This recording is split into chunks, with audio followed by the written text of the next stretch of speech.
This video is meant to give you an overview of the new assessment strategy at Utah Tech. Every program at Utah Tech should have a master program map. The master program map shows the program learning outcomes as well as the core courses that all students in the program take, and how they are aligned to each program learning outcome. So for example, a course that I teach, Biology 30/30, the material in the course gives students proficiency that aligns with program learning outcomes 1, 3, 4, and 5. It does not necessarily cover material aligned to program learning outcome 2, and that's fine. All faculty then should have a CLO to PLO map within their syllabus, and this is a syllabus requirement. So the CLO to PLO map will show the program learning outcomes for the program that this class is a core of, as well as the course learning outcomes and how they are aligned to each PLO. So for this particular course, there are 5 CLOs, or course learning outcomes. And you can see each course learning outcomes has different assignments and assessments associated with it. And it is affiliated, or it is linked to, and the CLO is linked to a specific PLO within the course. Now, it does sometimes happen that a single CLO will be linked to a single PLO, but you do see instances in which a CLO could be aligned with more than one PLO. And that just depends on the CLOs for the course and how the PLOs are structured. Based on the new assessment strategy, each faculty member teaching a core course must have at least one assessment of each CLO that is linked to a PLO. Assessments can be assignments, exams, or quizzes, and it's up to you as an instructor to decide which CLO, which assessment is the most appropriate, and which CLO should be linked to a PLO. So for example, based on this CLO to PLO map, I would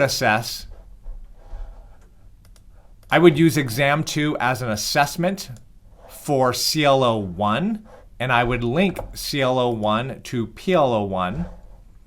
I would use this assignment to assess CLO 2, and I would link that to PLO 3. I would use this assignment to assess CLO 4, and I would link that to PLO 4. And lastly, I would decide that this assignment is the most appropriate assessment for CLO 5, and I would link that to PLO 5. So in the case where you have one CLO that is aligned to more than one PLO, you can choose which assessment is most appropriate and which PLO it can be linked to. So a good overview of this strategy and your responsibilities as a faculty member. For your course, you will say, this assessment, this assignment, I am going to link to CLO 1, and that will eventually be linked to PLO 1. I'm going to use a different assessment, and I'm going to link that to CLO 2, and that will eventually be linked to PLO 3. I will use a third assessment and link that to CLO 4, and then another assessment that will be linked to CLO 5. So the faculty responsibility is to carry out the assessment, the assignment, the quiz, the exam, and you will use a tool in Canvas called Outcomes to link that assessment to a specific CLO. You only need to assess and link your assessments to CLOs that will ultimately be mapped to a PLO. So you will do this in the Outcomes tool. So within Outcomes, and there's a separate video showing how to do this, you will list your CLOs and you will assess proficiency based on a Likert scale of 4. Either they exceed mastery, they achieve mastery, they are near mastery, or they are below mastery. And so we will assign a score of 1, 2, 3, or 4. You do have a no evidence at 0. That would be a scenario in which a student does not complete this assignment, so you have no way of assessing them. When you have, for example, an assessment. So here is an RNA vaccine pamphlet assignment based on my CLO to PLO map. The RNA vaccine assignment is used to assess CLO 5. This is my 5th CLO. And I will eventually align that to PLO 5. So when I score this assignment, I have a rubric for this assignment. Embedded within that rubric, I have a link here to assess CLO 5. So when I grade this assignment, I will determine if a student has exceeded mastery, has achieved mastery, is near mastery, or below mastery. And if they never submitted the assignment, I have no evidence. So when I grade this assignment, I give them this assessment score.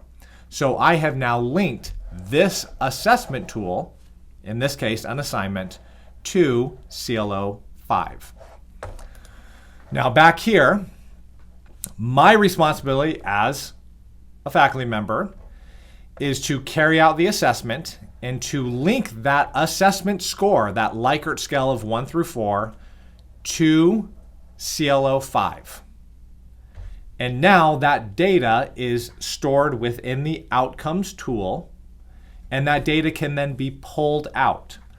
So eventually an assessment coordinator within my college will pull the data from that assessment. They will link it to PLO 5, and they will do that for all assessments from my course as well as all courses within the program. And then all of that assessment data is pulled into a tool called Anthology, and that data is reported to our accreditors. Faculty members only need to worry about carrying out the assessment and linking that assessment to a CLO. All of the data will be pulled on the back end by an assessment coordinator. So if we think about this from the big picture of how we as an institution are assessing each of our program learning outcomes, we could imagine a scenario where you have 4 different courses A, B, C, and D. Each faculty member of those courses will be using the outcomes tool in Canvas and assessing that based on their specific CLO. But in this scenario, each of these 4 CLOs links to the same PLO. And so in that regard, a department or a program will amass vast amounts of data from all courses within their program that are linked to that specific PLO. And so we can report on the PLO level data and whether students are achieving or exceeding mastery, achieving mastery, are approaching mastery, or are below mastery.